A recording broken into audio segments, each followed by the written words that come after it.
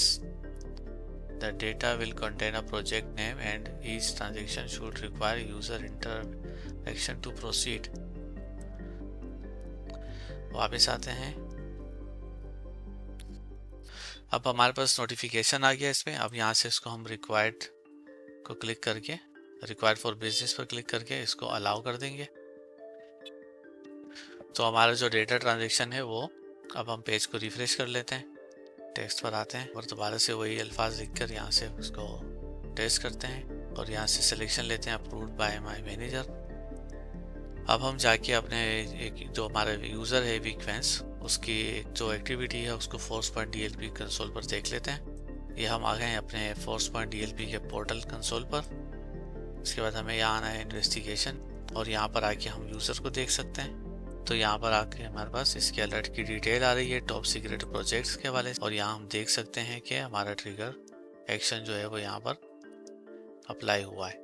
तो इस वीडियो में हमने create a policy rule exception देख लिया और उसकी पॉलिसी को हमने टेस्ट कर लिया और जो इसका इंसिडेंट क्रिएट हुआ है वो भी देख लिया। तो इस तरह से अगर हमें कभी एक्सक्लूजन अप्लाई करनी हो तो हम अप्लाई कर सकते हैं।